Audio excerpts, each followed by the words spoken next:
The Tanuki. It certainly is one of the most fascinating and enigmatic animals in the folklore of Japan. There are innumerable tales of its mischievous and hedonistic antics, pranks, and deceptions, not the least of which is its ability to transform itself into other shapes, both inanimate and animate, including appearing as a human. But why in the world would a human want to turn himself into a tanuki? Well, when you've heard my story, I think you'll understand.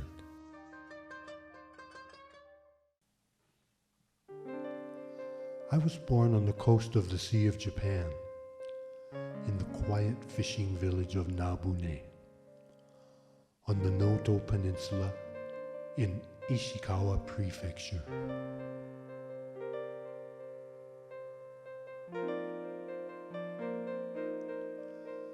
Nabune is located about 12 kilometers northeast of Wajima, and it's actually a part of that lovely old seaside city that's so famous for its traditional lacquerware, its delicious seafood, and of course, its morning market. My father was a master craftsman. He worked in Wajima, inlaying beautiful artwork onto the surfaces of lacquerware pieces.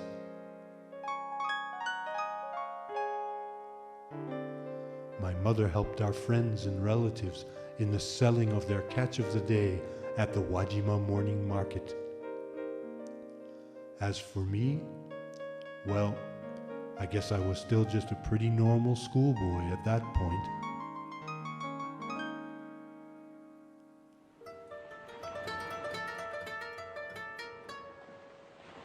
I describe my hometown of Nabune as a quiet fishing and farming village. However, in the year 1577, the quiet was dramatically shattered. Kenshin Uesumi, the famous warlord of Ichigo province to the northeast, had captured Nanao Castle, the strongest fortification on the Noto Peninsula, in the autumn of 1576. Encouraged by his conquest, he advanced his army onward to subjugate the entire region. The Uesumi forces crushed everybody in their path, and in 1577 swept toward the village of Nabune. The villagers, who didn't have any real weapons, started making preparations for an ambush using things like long-bladed hoes and scythes. But it quickly became obvious how utterly futile this would be.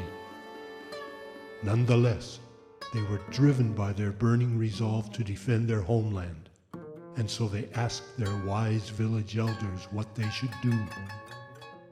The elders instructed the villagers to create masks out of the bark of trees and long tangled hair out of seaweed, and then noisily beating on drums to make a night attack on the sleeping Uesumi forces.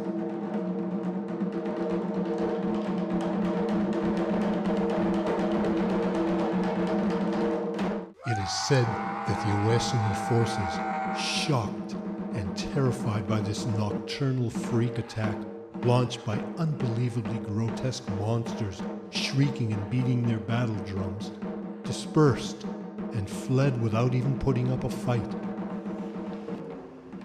This was the legendary beginning of the well-known Gojinjo-Daiko drumming ensemble, whose galvanizing, commemorative performances continue to this day as celebrations of gratitude to the local gods for their help in this crisis.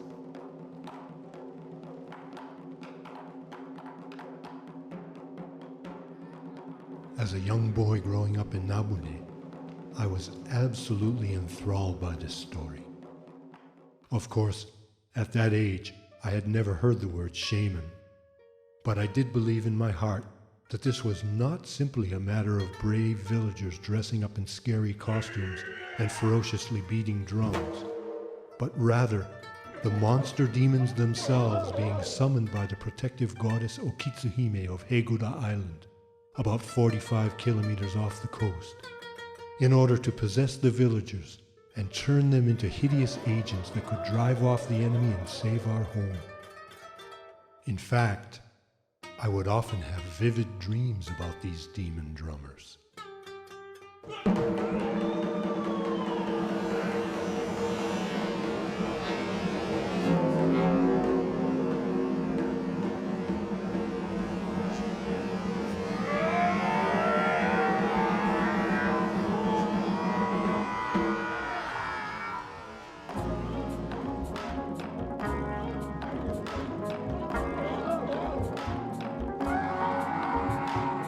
Drums will beat the drums. We know what is on the way. Bound to seize our home. Violence in the light of day. Hey, they've had their force to take this land. Crush us if we should make a stand.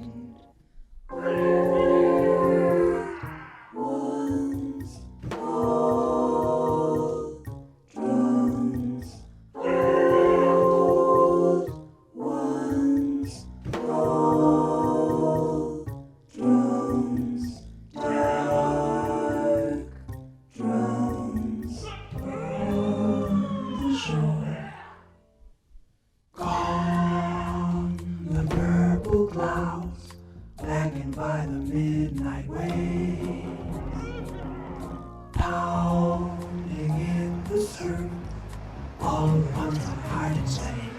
Run out! Shrieks bursting from my twisted face. Rush to their camp, our drums in place.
Gojinjo-Daiko.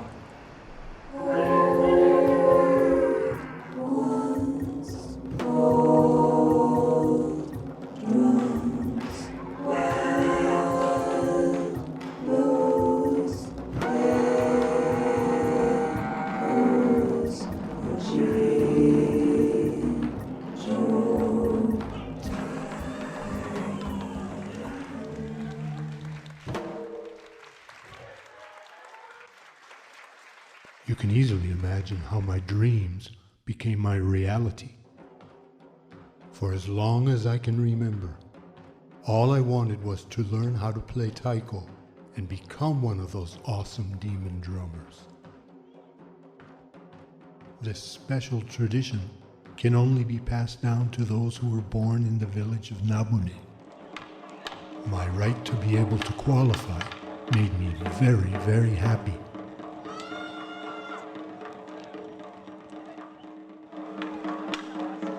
And so my joyful childhood years in Nabune village were enthusiastically spent practicing taiko and rehearsing and performing with our wonderful Gojinjo-Daiko drumming ensemble.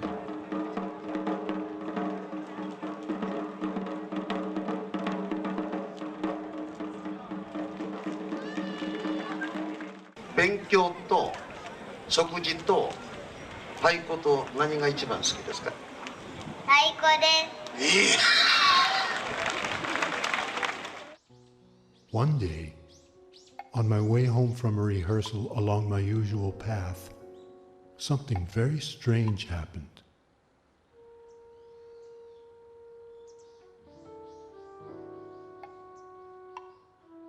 I heard some kind of a flute playing a coy little melody that drew me into the woods on my right.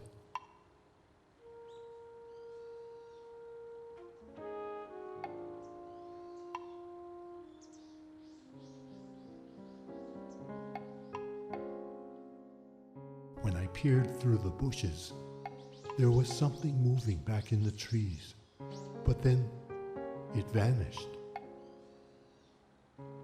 I looked closer, but there was really nothing there. That surreal melody, though, continued to resonate in my mind.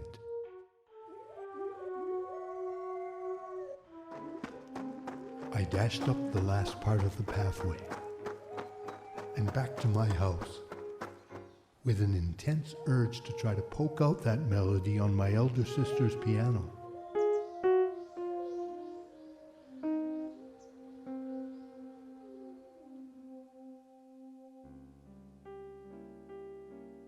Days, weeks, months, and then years passed.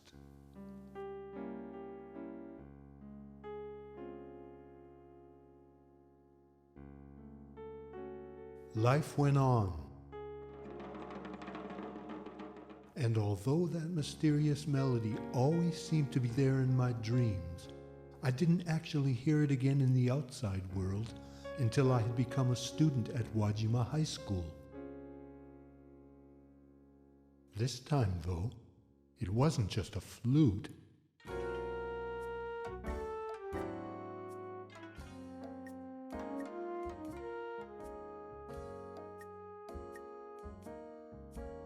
It was being played by a whole band.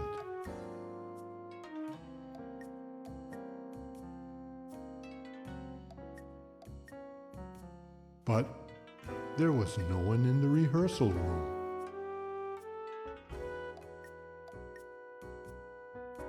That's when I saw her through the window. Still hearing the music, I ran back down the hallway and out through the parking lot into the street. But she wasn't there. Who was that girl?